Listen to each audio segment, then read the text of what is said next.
નમસ્કાર વિદ્યાર્થી મિત્રો, લાસ્ટ ટાઈમ તમે પ્રસ્તાવિકા શીખી લીધેલી, એસિડ બેઝ અંગેનો આરએનએસ નો સિદ્ધાંત પણ શીખેલો, પણ એની ખામી તો હતી જ ને.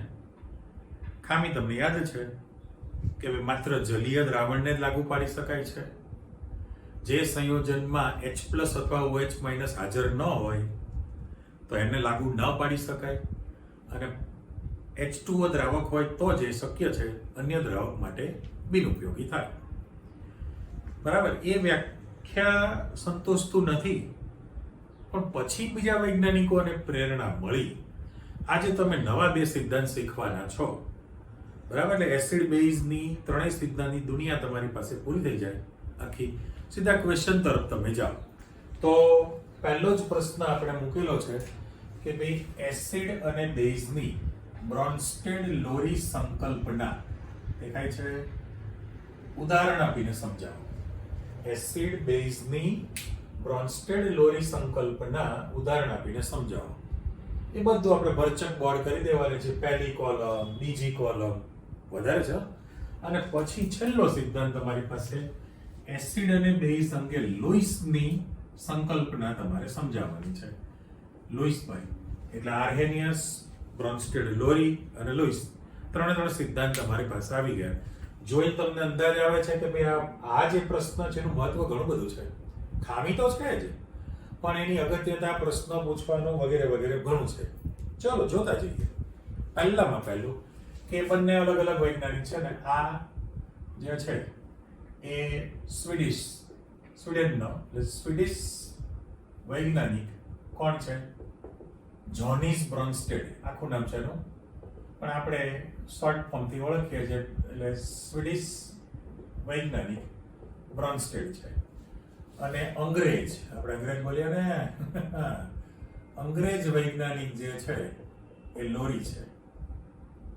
બરાબર, તો આ બંને બંધુઓ ભેગા થઈને, એટલે વચ્ચે પ્લસ નિશાની મૂકી દઉં છું, રિએક્શન થઈ ગયો ને.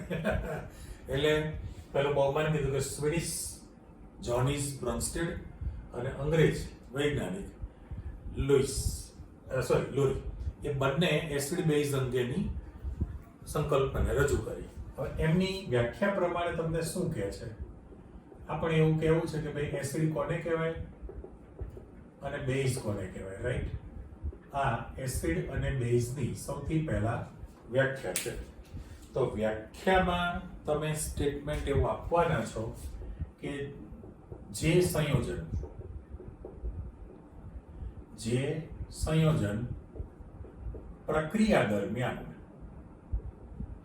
પ્રોટોન એટલે H+ અથવા H3O+, બંને તમે લખી શકો, H+ નું દાન કરવાની વૃત્તિ શબ્દ મૂકે, દાન કરી શકતું હોય તો આપણે એને એસિડ કહેવાના છીએ. અને એથી ઉલટું કહેવાના છે. અત્યારે વ્યાખ્યા આપી દઉં કે જે સંયોજન પ્રક્રિયા દરમિયાન પ્રોટોન H+ નો સ્વીકાર કરવાની વૃત્તિ, એટલે સ્વીકાર કરે તો તમે એને બેઝ કહેવાના છો. એટલે પહેલા તો તમારી પાસે વ્યાખ્યા આવી ગઈ, અને બ્લોક કરી દો કે ભાઈ એસિડ કોને કહો છો, બેઝ કોને કહો છો. જે સંયોજન પ્રક્રિયા દરમિયાન પ્રોટોન H+ નું દાન કરવાની અથવા H+ આપવાની, ઘણા બધા શબ્દ છે ને, H+ નું દાન કરે, H+ મુક્ત કરે, H+ આપવાની, દાન કરે, મુક્ત કરે, આપવાની વૃત્તિ હોય તો એને આપણે એસિડ કહેવાનું છે. અને એથી ઉલટું છે કે જે સંયોજન પ્રક્રિયા દરમિયાન પ્રોટોન H+ નો સ્વીકાર કરે, મેળવે, તો આપણે એને શું કહેવાના છીએ? બંને નામ સાથે બોલવું પડે, બ્રોન્સ્ટેડ-લોરી બેઝ કહેવાના છીએ. એટલે 2 સંગીતકાર ભેગા થાય ને, તમને ખબર જ છે, લક્ષ્મીકાંત પ્યારેલાલ, શંકર જયકિશન, આનંદ મિલન, બરાબર, બધા જાણીતા મુદ્દા છે તમારે. પેલા સંગીતકાર છે વિશાલ શેખર છે ને. એટલે એવી રીતે અહીંયા બંને બંધુ ભેગા થયા છે. એટલે બંને પાર્ટીએ ભેગા થઈને તમને સિદ્ધાંત રજૂ કરેલો છે, એ બ્લોક કરી દીધો. હવે સીધું તમે ઉદાહરણમાં જશો. તો દાખલા તરીકે 2 ટાઈપના આપણે ઉદાહરણ લઈએ છીએ. પહેલું જે સેમ્પલ હું મૂકું છું, દાખલા તરીકે પહેલું ઉદાહરણ, એમાં NH3, એકચ્યુઅલી તો પ્રયોગશાળામાં તમે જે એમોનિયા વાયુ ઉત્પન્ન કરો, એમોનિયાને તમે પાણીમાં દ્રાવ્ય કરવાના છો, પણ અત્યારે NH3 પ્લસ H2O એવું આપણે લખીએ છીએ. તો આમાંથી તમારી પાસે NH4 પ્લસ બને. હવે NH4 પ્લસ AQ અને વત્તા OH માઇનસ AQ છે. ચલો હવે ઓર્ગેનિક પ્રમાણે તો કે ઓક્સિજન ઉપર માઇનસ નિશાની કરવાની છે, નાઇટ્રોજન ઉપર પ્લસ કરવાની હોય. હવે ધનવીજ પર નાઇટ્રોજન પર હોય ને, આ તો તમે જાણો જ છો. અહીં આગળ જે સમીકરણ મૂકેલું છે એમાં ચોખવટ કરીએ તો સમજૂતી આપવા માટે મારે એમ કહેવું છે કે જ્યારે આ દિશામાં પ્રક્રિયા થશે, કઈ વાદળી કલરની નિશાની મેં મૂકી છે, તો NH3 જે છે એ પ્રોટોન ગુમાવે છે, એટલે મારે એને પ્રોટોન દાતા કહી શકાય, અને H2O છે એ પ્રોટોન મેળવે છે એટલે સ્વીકારે છે. ચલો, અને નીચે આ બધી પ્રોટોન દાતા અને પ્રોટોન સ્વીકારક છે. ઓકે, બ્રેકેટમાં પ્રોટોનનું દાન કરે છે એટલે વ્યાખ્યા પ્રમાણે તમે એને, અત્યારે શોર્ટમાં લખું છું, એસિડ કહી શકાય. ત્યારે આ પ્રોટોનનો સ્વીકાર કરે છે તો તમે એને બેઝ કહેવાના છો. આ જે સમીકરણ લખેલું છે તમારે વર્ણન જ કરવાનું છે ભાઈ. અત્યારે તમે જે વર્ણન કરશો બંને મુદ્દાની અંદર એની ચર્ચા આવશે કે ભાઈ ઉપરોક્ત પ્રક્રિયા દરમિયાન NH3 પ્રોટોન H+ ગુમાવે છે, દાન કરે છે, આપે છે, H+ મુક્ત કરે છે, એટલે એને બ્રોન્સ્ટેડ-લોરી એસિડ ગણી શકાય. જ્યારે H2O એ પ્રોટોન NH3 પાસેથી પ્રોટોન H+ મેળવે છે, સ્વીકારે છે, એટલે એને બેઝ તરીકે તમે ગણી શકો. આ વાદળી નિશાની તમે મૂકેલી છે. પણ હવે સાથે સાથે એવું પણ બને કે જ્યારે તમે આમાંથી પ્રોટોન દૂર કરશો, હવે જાગી જાઓ કે આપેલું જે સંયોજન છે એમાંથી એક પ્રોટોનને તમે દૂર કરો છો અને એક પ્રોટોનને ઉમેરો છો, તો એક જનરલ સમીકરણ મારે અહીંયા મૂકવું છે. એના માટે ચેક કરો. માની લો કે એસિડ બેઝ ગમે તે લગાવે, બેઝ છે વત્તા એસિડ છે, આમની વચ્ચે પ્રક્રિયા થાય.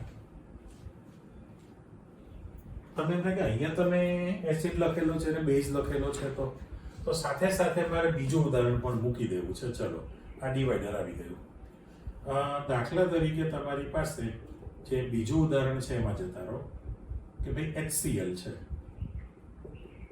એ જ્યારે પાણી સાથે પ્રક્રિયા કરે તો હવે પરિસ્થિતિ કેવી થવાની છે કે આ આને પ્રોટોનનું દાન કરે, આ આને પ્રોટોનનું દાન કરશે, એટલે જેમ NH3 વત્તા H2O છે તો HCl વત્તા H2O આપણે કરીએ છીએ, તો હું Cl માઇનસ લખું છું, AQ, અને H3O પ્લસ લખીએ છીએ.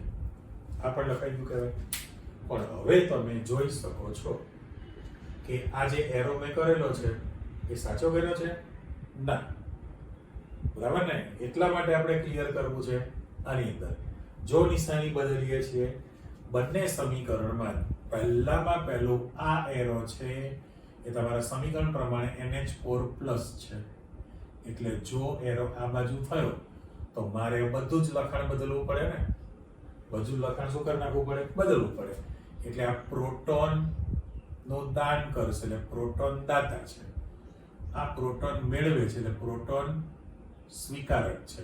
તો તમારી પાસે એસિડ અને બેઝ બંનેની દુનિયા બદલાઈ ગઈ કે નહીં? બંને વસ્તુ સાથે લખીએ છીએ તો પહેલામાં પહેલું કે ભાઈ આ પ્રોટોન દાતા છે અને આ પ્રોટોન સ્વીકારક છે. ત્યારે હાલ જે સમીકરણ આપણે મૂકેલું છે એમાં HCl છે એ H2O ને પ્રોટોનનું દાન કરે છે, જુઓ, રાઈટ? તો મારે આના માટે પ્રોટોન દાતા શબ્દ લખવો પડે અને આના માટે શબ્દ લખવો પડે પ્રોટોન સ્વીકારક. તો પ્રોટોન ગ્રાહી શબ્દ પણ વાપરી શકાય, આપણે સ્વીકારક લખીએ છીએ. એટલે બંને વસ્તુ સાથે સાથે તમે ચેક કરતા જાઓ. હવે તમે વર્ણન કરો તો આ પ્રોટોન દાતા છે અને પેલું પ્રોટોન સ્વીકારક છે. તો સમીકરણ પ્રમાણે ભાષાંતર આપો કે ભાઈ ઉપરોક્ત પ્રક્રિયા દરમિયાન H2O પ્રોટોન આપે છે, દાન કરે, તો આને આપણે એસિડ કહેવાના છીએ. અને NH3 પ્રોટોન સ્વીકારે છે, મેળવે છે, એટલે બેઝ બન્યો કહેવાય. ત્યારે આમાં ઉલટું કરી નાખો કે ભાઈ આ પ્રોટોનનું દાન કરે છે એટલે HCl છે એ એસિડ તરીકે વર્તે, અને H2O પ્રોટોન સ્વીકારે છે એટલે બેઝ તરીકે વર્તે છે. ઉપર જે તમે વર્ણન કરી રહ્યા છો એવા જ બંને વાક્યો અહીંયા તમારી પાસે આવી ગયા. પણ હવે એવું જરૂરી નથી સામેનું સમીકરણ આપણે બદલી નાખીએ. સાદા સમીકરણમાં એસિડ વત્તા બેઝ કરવું છે, તો જો હું આને ચેન્જ કરી નાખું કે તમારી પાસે એસિડ એ બેઝ સાથે પ્રક્રિયા કરે, એટલે એકચ્યુઅલી તો પ્રોટોનની આપલે, પ્રોટોન નવીની મય લેતી દેતી લેવડ દેવડ આપલે, તો જ્યારે આ જે સમીકરણ છે એ પ્રોટોન દાન કરે એટલે એસિડ બન્યો છે, પ્રોટોન સ્વીકારે છે એટલે બેઝ બનેલો છે. તો આમાંથી પ્રોટોન દૂર થયો છે, એક પ્રોટોન દૂર કરો તો જે બને છે એને એનો સંયુગ્મી બેઝ કહેવાય. સંયુગ્મી બેઝ, કોન્જુગેટેડ ઇંગ્લિશ વર્ડ. અને આમાં પ્રોટોન ઉમેરાશે એટલે એને કહેવામાં આવે સંયુગ્મી એસિડ છે. આ જે તમારી પાસે તૈયાર થયું એ તમારા SQ, MCQ અલગ અલગ પ્રકારના જે પ્રશ્નો બનવાના છે. હું આ રેડ પેનથી સમીકરણને બ્લોક કરી દઉં. આ બધી તમારી વધારાની જાણકારી આવી આના માટે. એટલે હવે પરિસ્થિતિ તમારી પાસે એવી બની કે પ્રોટોન કોઈ પણ સંયોજન છે, કોઈ પણ સંયોજન એ પ્રોટોનનું દાન કરે. એટલે આપણે જો એ વ્યાખ્યા તૈયાર કરવી હોય તો એવું લખું છું, સંયોજન અથવા આયન. આ સમજાવવા માટે તટસ્થ હોય તો સંયોજન છે ને આયન તો ધન અથવા ઋણ છે. એમાંથી જ્યારે સંયોજન અથવા આયનમાં એક પ્રોટોન, અત્યારે ગુજરાતી લખી નાખીએ, પ્રોટોન H+ ઉમેરાય તો જે બનશે એનો સંયુગ્મી એસિડ બને, બરાબર. અને એનાથી ઉલટું લખવું છે કે એ એક પ્રોટોન H+ એમાંથી દૂર કરવામાં આવે તો જે બને એનો સંયુગ્મી બેઝ છે. એટલે તમારા માઇન્ડમાં પહેલા તો વ્યાખ્યા તૈયાર કરો. જાગજો આમાં. આપેલા સંયોજન કે આયનમાં, આપેલા સંયોજન કે આયનમાં જો એક પ્રોટોન H+ ને ઉમેરવામાં આવે તો જે બને એનો સંયુગ્મી એસિડ કહેવાય. અને તે ઉલટું છે, આપેલા સંયોજન કે આયનમાંથી એક પ્રોટોન ને દૂર કરવામાં આવે તો જે બને એનો સંયુગ્મી બેઝ થયો કહેવાય. ફરી વ્યાખ્યા, આપેલા સંયોજન કે આયનમાં જો એક પ્રોટોનને ઉમેરવામાં આવે તો જે બને છે એનો સંયુગ્મી એસિડ થયો કહેવાય. બરાબર. આપણે થોડા ઉદાહરણ લખીએ છીએ કે દાખલા તરીકે ગમે તે લખી શકાય. H2O છે, H2O છે, HCO3 માઇનસ છે, બરાબર, H3PO2 માઇનસ છે, NH3 છે, CH3COOH છે, વગેરે. ઋણ પણ તમે મૂકી શકો. ઋણ પણ છે ને ધન પણ છે. એટલે દાખલા તરીકે મારે અહીંયા NH4 પ્લસ પણ લખવું છે, વગેરે. એટલે આ મેં તમને સમજૂતી માટે નીચે ઉદાહરણ આપેલા છે 2-4. આવા કોઈ પણ હોઈ શકે. તો એના પ્રમાણે માત્ર મારે એવું કહેવાનું છે કે ભાઈ H2O છે એમાં એક પ્રોટોન H+ ને ઉમેરી દો તો H3O+ જે બને એ એનો સંયુગ્મી એસિડ થયો. ત્યારે H2O માંથી તમે એક H+ કાઢી નાખો તો OH- બને, એનો સંયુગ્મી બેઝ બનેલો કહેવાય. બરાબર. HCO3- છે એમાં એક H ઉમેરી દો તો H2CO3 સંયુગ્મી એસિડ થયો. આમાંથી H કાઢી નાખું તો CO3 સંયુગ્મી બેઝ બનેલો કહેવાય. આમાં હવે H તમે H ઉમેરશો તો H4PO2 શક્ય નથી ને, એટલે મારે અહીંયા આગળ દાખલા તરીકે H2PO2 કરી દઉં. H2PO2 માઇનસ કરીએ, એમાં તમે એક H ઉમેરી દેશો તો H3PO2 બની શકે. H3PO2 પણ આમાંથી H દૂર કરશો તો HPO2 minus on paper HPO2 2 minus બને. HPO2 2 માઇનસ મેં લખેલું છે. આમાં જુઓ કે NH3 છે, મેં એક પ્રોટોન ઉમેરી દઉં તો NH4 પ્લસ બને હાઇડ્રોજન, અને આમાં એક NH4 પ્લસ છે સંયુગ્મ એસિડ, આમાંથી એક તમે દૂર કરી નાખો તો NH2 માઇનસ સંયુગ્મ બેઝ બન્યો. સેમ કોપી કે ભાઈ એસિડિક એસિડ છે તો એમાં તો CH3COOH2 પ્લસ બનો તો સંયુગ્મી એસિડ બન્યો છે, અને આમાંથી તમે દૂર કરી નાખો તો CH3COO માઇનસ એસિટેટ સંયુગ્મી બેઝ બનેલો છે. હવે આની અંદર તમે કરી શકો ખરા NH4 પ્લસ છે, એમાં તમે NH5 કરી શકો, NH5 2 ના બને, પણ એમાંથી તમે એક પ્રોટોનને ઉમેરી દેશો એ શક્ય નથી, એટલે આ સભ્યને મારે કાઢી નાખવું છે અને એની જગ્યાએ HF લખવું, હાઇડ્રોજન ફ્લોરાઇડ. જો HF લખવામાં આવે તો આના જેમ H2F પ્લસ, અને આમાંથી દૂર કરી નાખો તો F માઇનસ થઈ શકે. એટલે આને જરા બ્લોક કરી દઉં.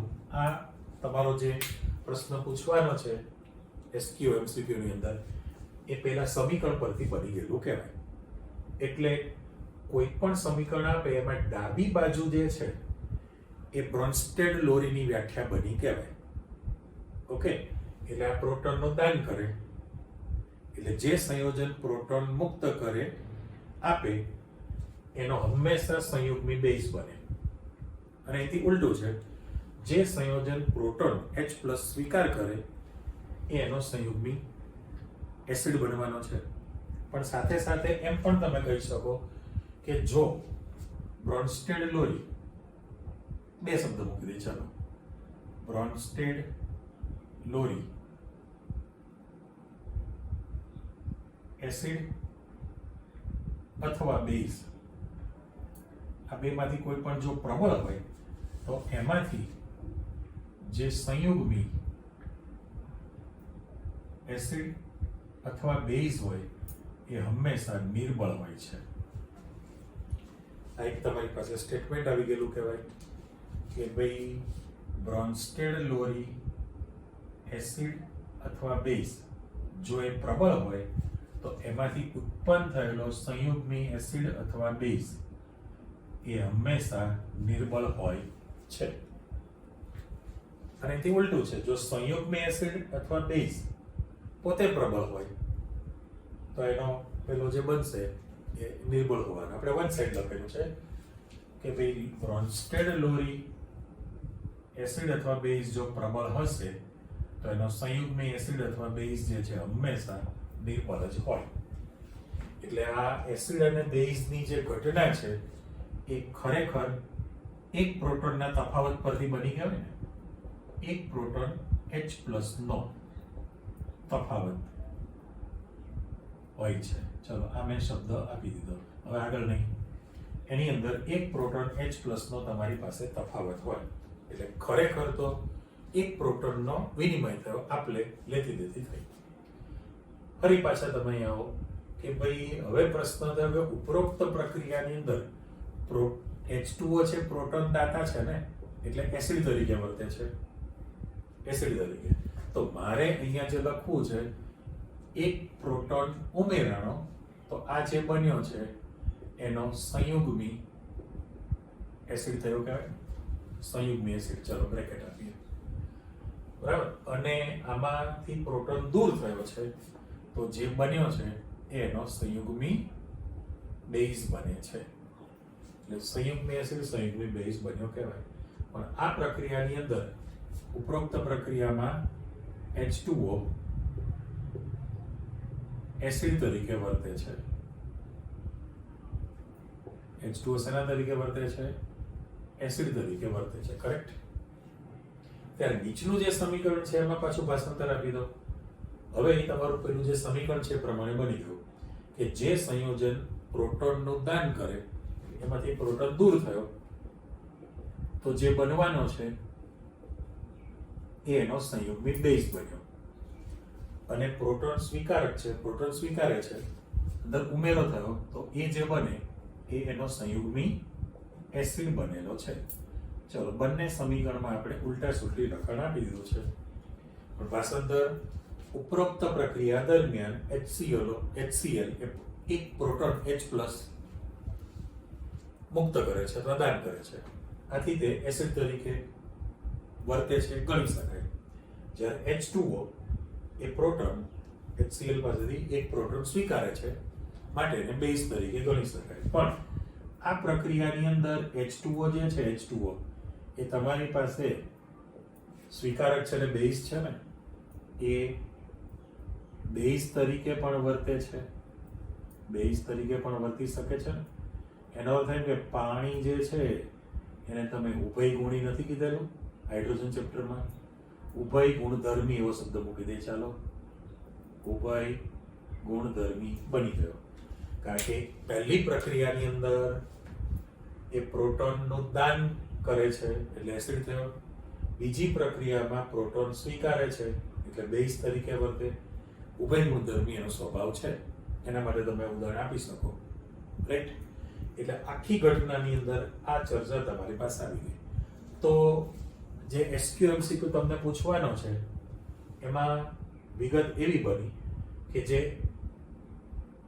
સંયોજન અથવા આયન આપે એમાંથી તમે સંયુગ્મી એસિડ અથવા બેઝ લખી શકો એક પ્રોટોનના તફાવત પ્રમાણે. હવે એના બદલે જગ્યા છે, બે સમીકરણ આપણે તમને આપવા છે સમજૂતીમાં. અધૂરી પ્રક્રિયા પૂર્ણ કરો એવું પણ તમને કે. તો અલગ રીતે હું પહેલું સમીકરણ એવું મૂકું છું અહીંયા આગળ કે HCO3- છે અને +H2O છે. આને પૂર્ણ કરવાની વાત છે. અને બીજું જે સમીકરણ તમને આપું છું એ બદલી નાખીએ. ચલો NH3 + NH3 કરવું છે, NH3 + NH3. હવે આ બંને જે સમીકરણની આપણે ચર્ચા કરીએ છીએ વચ્ચે ડિવાઈડર આપી દઉં છું. બે સમીકરણ તમે શીખી લો એટલે તમને અંદાજ આવી ગયો કે તમને કોઈ પણ અધૂરું સમીકરણ પૂછે તો તમે કેવી રીતે બનાવી શકો. આ ખાસ ધ્યાન રાખો. તકલીફ એ થઈ કે બંને સમીકરણની અંદર તમે જોઈ શકો છો કે આ પ્રોટોન H+ આને દાન પણ કરી શકે છે અથવા H2O પાસેથી પ્રોટોન સ્વીકારી પણ શકે, રાઈટ? જો તમારી પાસે આ રહ્યું સમીકરણ HCO3- પ્રોટોન મેળવી પણ શકે છે, પ્રોટોન ગુમાવી પણ શકે છે. એ જ રીતે NH3 + NH3 કરીએ આપણે તો એ પ્રોટોન દાન પણ કરી શકે, જો આ પછીનું NH4 + NH2- છે, અથવા આની પાસેથી પ્રોટોન મેળવી પણ શકે છે. તો તમે સમીકરણ કઈ રીતે પૂર્ણ કરશો, બરાબર? તો એના માટે તમને ફરજિયાત પરીક્ષામાં આપવું પડે. જો તમને પહેલું સમીકરણ આના પ્રમાણે લખીને આપી દો, આની નીચે તમને એસિડ શબ્દ લખીને આપે, આના નીચે બેઝ શબ્દ લખીને આપેલો છે. હવે તમારે સમીકરણ અધૂરું છે પૂર્ણ કરવાનું. તો જે અધૂરી નિપજ છે આ લખાણ પ્રમાણે કરવું પડે, ઓકે? અને નીચલામાં શક્યતા બંને છે, મેં બે સમજાવી દીધી તમને. પણ મારે તમને એવું કહેવું છે કે અત્યારે આને બેઝ કહેવો છે અને આને મને એસિડ લખીને તમને આપેલું છે, તો એના પ્રમાણે સમીકરણ તમારે બનાવવું પડે, ઓકે? સમજણ પડે એટલા માટે લખું છું કે આ એસિડ છે એટલે એનો અર્થ એમ કે આ આને પ્રોટોન H+ નું દાન કરશે, અને આ એસિડ છે એનો અર્થ એમ કે આ આને પ્રોટોન H+ નું દાન કરશે, બરાબર? તો આપણું જે અધૂરું સમીકરણ પૂર્ણ કરશો, નિપજ કેવી બનવાની? તો તમે CO3 - લખવાના છો અને વત્તા H3O+ પણ લખવાના. એ જ રીતે અહીંયા તમે લખાણ આપશો તો NH4+ લખવાના છો અને NH2- લખવાના છો. પણ નિયમ પ્રમાણે તમારી પાસે કેવું થયું કહેવાય? હવે એ તો ખ્યાલ છે કે આને સંયુગ્મી બેઝ કહેવાય, સંયુગ્મી એસિડ થયું. પણ પેપરની અંદર અલગ રીતે તમને આપવામાં આવે. તો આ એસિડ છે એટલે એમાંથી જે બન્યો છે બેઝ કહેવાય ને, પણ એ સંયુગ્મી બેઝ છે, સંયુગ્મી બેઝ છે. અને આ જે છે એમાંથી જે બન્યો એ સંયુગ્મી એસિડ છે. ઓકે, પ્રતિવર્તી પ્રક્રિયા પણ થઈ ને, આને આપણે ડિસ્ટર્બ નથી કરતા. ચાલો હું આને કમ્પલસરી બેઝ શબ્દ આપી દઉં, આને હું એસિડ શબ્દ આપી દઉં. ઓકે, તો ત્રણ સમીકરણ માટે જુઓ, મેં વાદળી નિશાની મૂકી છે કે જ્યારે તમે આ પ્રકારની પ્રક્રિયા કરશો ત્યારે પ્રોટોન ઉમેરાણો છે. પણ જો પ્રતિગામી દિશામાં પ્રક્રિયાને વિચારવામાં આવે, રેડ પેન જોઈ લો, જો આ દિશામાં આપણે પ્રક્રિયા વિચારીએ તો રિવર્સ થયું ને. શું થવાનું છે? તો કે હવે NH4 પ્લસ OH માઇનસ ને પ્રોટોનનું દાન કરી દેશે, એટલે આ H2O બને ને પેલું NH3 બની જાય. તો ફરી પાછો એ તમારી પાસે શું બની કે દાન કરે એટલે એસિડ છે, પેલું જે છે બનશે તમારી પાસે બેઝ બને છે. તો એ રીતે પહેલામાં મેં માત્ર પુરોગામી દિશામાં જે પ્રક્રિયા કરી છે એના પ્રમાણે એસિડ બેઝ છે. પણ જો પ્રતિગામી દિશામાં વિચારવું હોય તો હવે આ H3O+ આને દાન કરશે એટલે એસિડ થયો. બરાબર, આપણે કલર બદલી નાખીએ, આ ગ્રીન નિશાની મૂકવું કે આ આને દાન કરે છે, તો એસિડ બન્યો છે અને આ પ્રોટોન સ્વીકારશે એટલે બેઝ બનેલો છે. ઓકે, હવે બીજી પેટર્ન છે લખવાની, હું આને કાઢી નાખું છું. તમે જે સમીકરણ પૂર્ણ કરેલું છે એના પ્રમાણે લખાણમાં એવું તમને આપે, આ પ્રોટોન મેળવે છે એટલે બેઝ થયો, આ પ્રોટોનનું દાન કરે એટલે એસિડ થયો. હવે આમાં બેઝ એકડો, એસિડ બગડો એવું લખીને તમને આપે. બીજી પેટર્ન મેં સમજાવી તમને કે ભાઈ બેઝ 1 છે, એસિડ 2 છે. તમે આના પ્રમાણે આ પ્રોટોનનું દાન કરશે, આ સ્વીકારે એટલે સમીકરણ તો પૂર્ણ કરી દીધું. પણ હવે કેવું બન્યું ત્યાં આગળ? તો કે આમાં પ્રોટોન ઉમેરાણો છે એટલે એ સંયુગ્મી એસિડ બન્યો, બ્રેકેટ. આમાંથી પ્રોટોન દૂર થયો એટલે સંયુગ્મી બેઝ બનેલો છે. બરાબર, પણ હવે એકડો બગડો જ્યારે તમે લખો તો આ તમે ક્રમમાં કોઈ ફેરબદલી નથી કરતા, તો 1 અને 2 જ લખવું પડે. હવે કરો ટેલી. કેવું બન્યું? તો કે બેઝ 1 છે તો સામે તમારી પાસે બેઝ 2 છે, અહીંયા એસિડ 2 છે તો સામે એસિડ 1 છે. કોઈ જગ્યાએ સરખા આંકડા નથી થતા. ક્યારે? ક્રમ ના બદલો તો. ક્રમ બદલી નાખો તો પછી એકડો બગડો ચેન્જ થઈ જાય. એટલા માટે તમને સંયુગ્મ બેઝ, સંયુગ્મ એસિડ એવો શબ્દ લખવાનું કહે છે. તો આ આખી થિયરી બ્રોન્સ્ટેડ-લોરીના સિદ્ધાંતની આવી ગઈ. પણ આ સિદ્ધાંતની ખામી અથવા મર્યાદા શું થઈ કહેવાય? તો કે જે સંયોજનમાં આપણે નીચે લખાણમાં આપવું જ છે કે આ આખા સિદ્ધાંતની ખામી એટલી જ થઈ કે ભાઈ પ્રોટોન H+ નો વિનિમય ન કરી શકે, તો એવા પણ સંયોજનને આ સિદ્ધાંત લાગુ પાડી શકાય નહીં. એટલે પ્રોટિક શબ્દ છે. પ્રોટિક એટલે બાયોલોજી નથી. પ્રક્રિયા દરમિયાન જે સંયોજનમાં પ્રોટોન H+ નો વિનિમય અથવા આપલે કરી શકાતી હોય તો એને આ સિદ્ધાંત લાગુ પાડી શકાય, પ્રોટિક પદાર્થોને. પણ પ્રોટોનની આપલે ન કરી શકે તો એને આ સિદ્ધાંત લાગુ પાડી શકાય નહીં આની અંદર. એટલે પ્રોટોન નો જ તફાવત આપણે કીધું ને, એક પ્રોટોન H+ નો તફાવત કહેવાય. પ્રોટોનનો જ વિનિમયની દુનિયા ચાલે છે, પણ પ્રોટોનની હાજરી જ ન હોય તો એ શક્ય હોતું નથી, એની ખામી કહેવાય. રેડી પ્રશ્ન? જેટલું બોલતો ગયો છે એ બધું જ લખાણમાં હતું, જે તમારા બોર્ડ પર સમજૂતી આપવાની હતી એ વિગત આવી ગઈ. આવા કોઈ પણ સમીકરણ તમને આપી શકે. વધુ આગળ ચલો. એના પછીનો છેલ્લો સિદ્ધાંત તમારી પાસે કે ભાઈ એસિડ અને બેઝ અંગે લુઈસની સંકલ્પના સમજાવો. થોડુંક એનું બહુમાન કરી નાખીએ તો આખું એનું નામ છે G.N. લુઈસ. તો G.N. લુઈસ ભાઈએ જે સિદ્ધાંત રજૂ કર્યો એ પરમાણુની ઇલેક્ટ્રોન રચના પર આધારિત છે. ઇલેક્ટ્રોન રચના પર આધારિત છે. અને એમાં કોઈ પણ જાતની ખામી રહેતી નથી, એટલે આપણે ખામી રહિત સિદ્ધાંત છે, એટલા માટે એ સાર્વત્રિક સિદ્ધાંત તરીકે સ્વીકારેલો છે. થોડું એનું બહુમાન કરી દીધું કે ભાઈ G.N. લુઈસ વૈજ્ઞાનિકે જે એસિડ બેઝની સંકલ્પના રજૂ કરી એ પરમાણુની ઇલેક્ટ્રોન રચના પર આધારિત છે.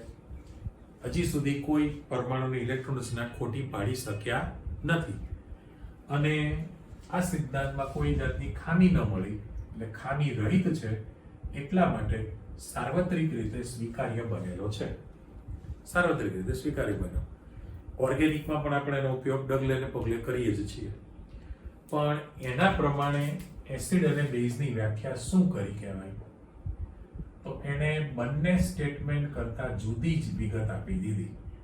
એસિડ કોને કહેવો, બેઝ કોને કહેવો. ચાલો વ્યાખ્યા. તો આ વ્યાખ્યા છે કે ભાઈ જે સંયોજન પ્રક્રિયા દરમિયાન ઇલેક્ટ્રોન યુગ્મ નો સ્વીકાર કરે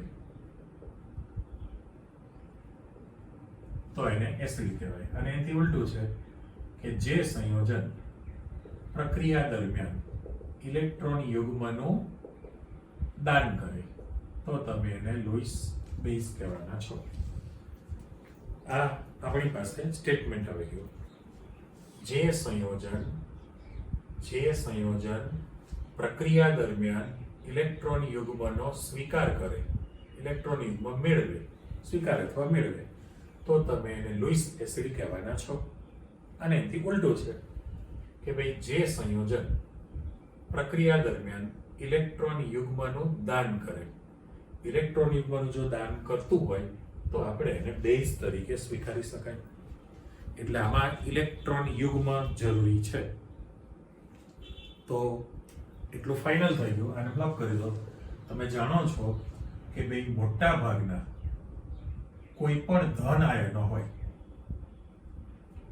ધન આયનો જે છે એ હંમેશા ઇલેક્ટ્રોન સ્વીકારે અથવા મેળવે, બરાબર. એનાથી ઉલટું છે કે ઋણ આયનો જે છે એ હંમેશા ઇલેક્ટ્રોનનું દાન કરે. આ તમારે પરમેનન્ટ યાદ રાખવું પડે, જેનો ઉપયોગ આપણી પાસે આવવાનો છે કે ભાઈ કોઈ પણ ધન આયનો છે એ હંમેશા ઇલેક્ટ્રોનનો સ્વીકાર કરે, અને એટલા માટે ધન આયનો જે છે એ શેના તરીકે વર્તે, લુઈસ એસિડ તરીકે એને ગણતરીમાં લઈ શકાય. એ લુઈસ એસિડ છે. એનાથી ઉલટું છે કે મોટા ભાગના ઋણ આયનો ઇલેક્ટ્રોન યુગ્મનું દાન કરે. જો ઇલેક્ટ્રોન યુગ્મનું દાન કરતા હોય તો ઋણ આયન જે છે એ હંમેશા લુઈસ બેઝ તરીકે વર્તે છે. લુઈસ બેઝ તરીકે વર્તે. એટલે તમને કોઈ પણ સંયોજનો આપેલા હોય કે નીચેના, એટલે તટસ્થ સંયોજન અથવા તો આયન પણ હોય, એમાં તમને એમ કહેવામાં આવે કે લુઈસ એસિડ લુઈસ બેઝ ઓળખાવો, તો તમારી પાસે બે વસ્તુ તો ક્લિયર થઈ ગઈ કે કોઈ પણ ધન આયન છે પ્રક્રિયા દરમિયાન ઇલેક્ટ્રોન મેળવે એટલે લુઈસ એસિડ બની ગયો, અને કોઈ પણ ઋણ આયન ઇલેક્ટ્રોન યુગ્મનું દાન કરે તો લુઈસ બેઝ પણ બની ગયો. આ બે સુધી તો કોઈ પ્રશ્ન નડતો નથી, પણ અમુક સંયોજનો એવા છે કે જેને તમારે લુઈસ બેઝ લુઈસ એસિડ ગણવું પડે છે એની અંદર. તો દાખલા તરીકે નાઇટ્રોજન, ઓક્સિજન અને ફ્લોરિન જે પ્રબળ વિદ્યુત ઋણ તત્વો છે, પ્રબળ વિદ્યુત ઋણ તત્વો, એનું જો સંયોજન બનેલું હોય તો એ પ્રક્રિયા દરમિયાન હંમેશા ઇલેક્ટ્રોન યુગ્મનું દાન કરે એટલે લુઈસ બેઝ તરીકે વર્તે, લુઈસ બેઝ તરીકે વર્તે. પણ દાખલા તરીકે H2O છે, પાણીનો અણુ, તો ઇલેક્ટ્રોન યુગ્મનું દાન પણ કરી શકે છે, ઇલેક્ટ્રોન યુગ્મ સ્વીકારી પણ શકે છે. બંને પ્રકારની ઘટના થાય તો એને દહીંમાં નહીં દૂધમાં નહીં બંને કોષ્ટકમાં લુઈસ એસિડ તરીકે પણ વર્તે, લુઈસ બેઝ તરીકે પણ વર્તી શકે છે. તો આપણે એક ઉદાહરણ જોઈએ છીએ અહીંયા આગળ. દાખલા તરીકે સેમ્પલમાં એવું કહેવામાં આવે કે BF3 બોરોનનો ટ્રાઇફ્લોરાઇડ છે, એની તમે એમોનિયા સાથે પ્રક્રિયા કરવાના છો, NH3, બરાબર. તો એ જ્યારે પ્રક્રિયા કરવામાં આવે તો મારે BF3 અને NH3 લખવાનું છે. હવે હું કલર અલગ મૂકું છું કારણ કે નાઇટ્રોજન પરમાણુ પાસે દાન કરવા માટે અબંધકારક ઇલેક્ટ્રોન યુગ્મ છે. એટલે જો ઇલેક્ટ્રોન યુગ્મ આને આપી દેશે તો નાઇટ્રોજન બોરોન સાથે સવર્ગ સહસંયોજક બંધથી જોડાણો સવર્ગ બંધ બને છે. હવે આના પ્રમાણે જો તમે લખાણ આપો તો NH3 જે છે ઇલેક્ટ્રોન યુગ્મનું દાન કરે છે એટલે પોતે લુઈસ બેઝ તરીકે વર્તે. જ્યારે BF3 જે છે એ ઇલેક્ટ્રોન યુગ્મનો સ્વીકાર કરશે એટલે લુઈસ એસિડ તરીકે ગણતરીમાં લઈ શકાય. વર્ણન આવી ગયું કે ઉપરોક્ત પ્રક્રિયા દરમિયાન NH3 માં રહેલો નાઇટ્રોજન પરમાણુ અબંધિત ઇલેક્ટ્રોન યુગ્મનું દાન કરે છે તો લુઈસ બેઝ બની ગયો અને બોરોન BF3 છે એ ઇલેક્ટ્રોન યુગ્મનો સ્વીકાર કરે છે એટલે લુઈસ એસિડ બની ગયેલો કહેવાય. તો આની વચ્ચે જે સંયોજન બન્યું છે સવર્ગ બંધ સાથે એ તૈયાર થયું કહેવાય. પણ આ બંને થિયરીમાં શીખ્યા પછી ચલો એક વસ્તુ એવી સમજાવી છે SQ તરીકે આપણે મૂકી દઈએ. SQ તરીકે બંને સિદ્ધાંતની કમ્પેરિઝન કરવી છે એટલા માટે કે બહુ અગત્યનો પ્રશ્ન છે. તમને એમ કહેવામાં આવે બધા જ લુઈસ એસિડ એ લોરી બ્રોન્સ્ટેડ એસિડ હોતા નથી પણ બધા જ લુઈસ બેઝ લોરી બ્રોન્સ્ટેડ બેઝ હોય છે. બરાબર? એટલે મારે એમ લખવું છે પ્રશ્ન આપી દો બધા જ લુઈસ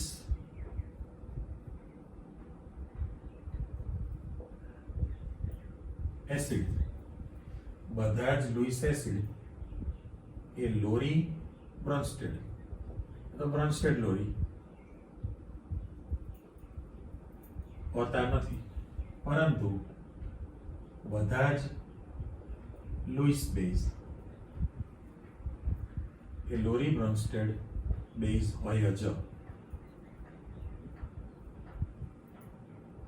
આવી રીતનો મેં પ્રશ્ન મૂકેલો છે. ક્લિયર કરો કે ભાઈ આ કોમન આપી દો કે બધા જ લુઈસ એસિડ એ લોરી બ્રોન્સ્ટેડ એસિડ હોઈ શકે નહીં. ઓકે, પણ અહીંયા તમને એમ કહે છે કે બધા જ લુઈસ બેઝ એ લોરી બ્રોન્સ્ટેડ બેઝ હોય જ. તો આના માટે તમે શું કહી શકો છો? સેમ્પલ તરીકે એક ઉદાહરણ આપી દો. બરાબર? એમાં બંને રીતે છે કે લુઈસ એસિડ અને લુઈસ બેઝ NH3 છે. તમારે પહેલું સેમ્પલ મૂકેલું છે કે NH3 વત્તા H2O છે. આપણે લખીએ ચલો અહીં જગ્યા છે કે NH3 પ્લસ H2O જ્યારે તમે મૂકો છો તો પરિસ્થિતિ કેવી થઈ કહેવાય? આની અંદર ઇલેક્ટ્રોન યુગ્મ પ્રમાણે જો તમે વિચારો તો નાઇટ્રોજન પરમાણુ પાસે દાન કરવા માટે ઇલેક્ટ્રોન યુગ્મની પેર છે. સમીકરણ જો આપણે પૂરું કરી દઈએ તો આને તમે NH4 પ્લસ લખવાના છો અને OH માઇનસ લખવાના છે. અત્યારે હું AQ લખતો નથી. હવે આ જે સમીકરણ મૂકેલું છે એને હું બ્લોક કરી દઉં. બે કલર આપણે મૂકીએ છીએ તો ઇલેક્ટ્રોનની જે પેર છે ઇલેક્ટ્રોનની પેર એમાં નાઇટ્રોજન અને દાન કરશે એટલે ઓપ્શન પાસે ઇલેક્ટ્રોનની પેર આવી ગઈ એટલે એના પર ઋણ વીજભાર છે. બરાબર? હવે થયું કેવું કે આ પાછી ગ્રીન નિશાની પણ મેં મૂકેલી છે તો બંને વ્યાખ્યાનું તમારી પાસે સંતોષકારક જવાબ તૈયાર થયો. કેમ? આ પ્રક્રિયા દરમિયાન એ ઇલેક્ટ્રોન યુગ્મ દાતા ઇલેક્ટ્રોન યુગ્મનું દાન કરે છે નાઇટ્રોજન એટલે તમે એને લુઈસ બેઝ ગણવાના. સાથે સાથે એ પ્રોટોન મેળવે પણ છે એટલે પ્રોટોન સ્વીકારક પણ છે. પ્રોટોન સ્વીકારે છે તો લોરી બ્રોન્સ્ટેડ બેઝ પણ બન્યો. તો આના માટે તમારે કોમન શબ્દ બેઝ મૂકી દેવાય. 50% જવાબ પૂરો થઈ ગયો. પહેલા તો વ્યાખ્યા તૈયાર કરો કે ભાઈ લુઈસનો સિદ્ધાંત સાર્વત્રિક રીતે સ્વીકાર્ય બનેલો છે, જ્યારે બ્રોન્સ્ટેડ એટલે ક્રમ બદલી નાખો. લોરી બ્રોન્સ્ટેડનો સિદ્ધાંત માત્ર પ્રોટીક પદાર્થને જ લાગુ પાડી શકાય. લુઈસનો સિદ્ધાંત સાર્વત્રિક રીતે સ્વીકાર્ય બનેલો છે. બંનેની વ્યાખ્યા પ્રમાણે જે સંયોજન ઇલેક્ટ્રોન યુગ્મનું દાન કરે એને લુઈસ બેઝ કહેવાય, અને જે સંયોજન પ્રોટોન સ્વીકારે એને લોરી બ્રોન્સ્ટેડ બેઝ કહેવાય. દાખલા તરીકે તમારું આ સમીકરણ છે, તો આ પ્રક્રિયામાં તમે જોઈ શકો છો કે NH3 ઇલેક્ટ્રોન યુગ્મનું દાન પણ કરે છે, એટલે ઇલેક્ટ્રોન યુગ્મ દાતા છે, તો એ લુઈસ બેઝ બન્યો. સાથે સાથે પ્રોટોન મેળવે પણ છે, એટલે પ્રોટોન સ્વીકારક પણ છે, તો બ્રોન્સ્ટેડ લોરી બેઝ પણ બની ગયો. તો તમે કહી શકો કે બધા જ લુઈસ બેઝ એ લોરી બ્રોન્સ્ટેડ બેઝ હોય જ, પણ બધા જ લુઈસ એસિડ એ લોરી બ્રોન્સ્ટેડ એસિડ ના હોઈ શકે. એ તૈયાર જ છે ને, કે દાખલા તરીકે તમે કહ્યું છે કે ભાઈ પ્રોટોન જે સ્વીકારતા હોય આપણે અલગ જ લખીએ કે કોઈ પણ ધન આયન છે, એટલે ધાતુ આયન તરીકે લખું Zn2 પ્લસ છે, Al3 પ્લસ છે કે નહીં, આ તમે BF3 લખેલું છે. આ બધા જ સંયોજનો શું કરવાના છે? ઇલેક્ટ્રોન મેળવે, સ્વીકારે. જો ઇલેક્ટ્રોન સ્વીકારતા હોય તો લુઈસ એસિડ બની ગયા, પણ એ લોકો જિંદગીમાં તમને પ્રોટોન H+ નું દાન કરી શકતા હોતા નથી. બંને વસ્તુ જુઓ, આ જે ધન આયન છે, તો આવા ચોક્કસ સંયોજનો છે એ તમને પ્રોટોન H+ નું દાન નથી કરતા, પણ ઇલેક્ટ્રોન તો મેળવે છે. એટલે ઇલેક્ટ્રોન સ્વીકારે તો લુઈસ એસિડ બની ગયો, પણ એ તમારે પ્રોટોનનું દાન કરતા નથી, તો લોરી બ્રોન્સ્ટેડ એસિડ ના બન્યો. એટલે સ્ટેટમેન્ટ સાચું બની ગયું. બધા જ લુઈસ એસિડ એ લોરી બ્રોન્સ્ટેડ એસિડ હોઈ શકે નહીં, જ્યારે બધા જ લુઈસ બેઝ એ લોરી બ્રોન્સ્ટેડ બેઝ હોય જ. ઓકે, એટલે મેં કહ્યું એ પ્રમાણે ઇલેક્ટ્રોનવાદ પ્રમાણે તૈયાર કરેલી થિયરી છે. આની અંદર જેમાં કોઈ ખામી શોધી શક્યા નથી, એટલે આજની તારીખે પણ આ સિદ્ધાંત સ્વીકાર્ય બનેલો કહેવાય. આની અંદર પણ એને પેલા કરતા ઉલટું દાન કરવાની વૃત્તિ ઉલટી આપેલી છે. આમ તમારી પાસે ત્રણે સિદ્ધાંતની ચર્ચા આવી ગઈ. આર્હેનિયસનો એસિડ બેઝ સંકલ્પના પણ ખામી સાથે લાસ્ટ ટાઈમ તમે ભણેલા. આજે તમે ડિટેલમાં બ્રોન્સ્ટેડ લોરીની સંકલ્પના, એના માટે જે SQ-MCQ બનવાના છે, કેવી રીતનો ક્વેશ્ચન કેવી રીતે પૂર્ણ કરવાનું છે એની માહિતી આવી ગઈ. લુઈસનો સિદ્ધાંત પણ તમારી પાસે આવી ગયેલો છે આની અંદર ઉદાહરણ સાથે, અને બંને સિદ્ધાંતની કમ્પેરિઝન થઈ ગયેલી કહેવાય આની અંદર. ઓકે, એટલે આ બધા જ ટોપિક વ્યવસ્થિત રીતે તૈયાર કરી રાખો. નેક્સ્ટ ટાઈમ ફરી પાછું નવું શીખવા માટે તૈયાર રહેજો, પણ પ્રિપેર કરવું પડે. ઓકે, મળીએ ફરી પાછા. આવજો, બાય.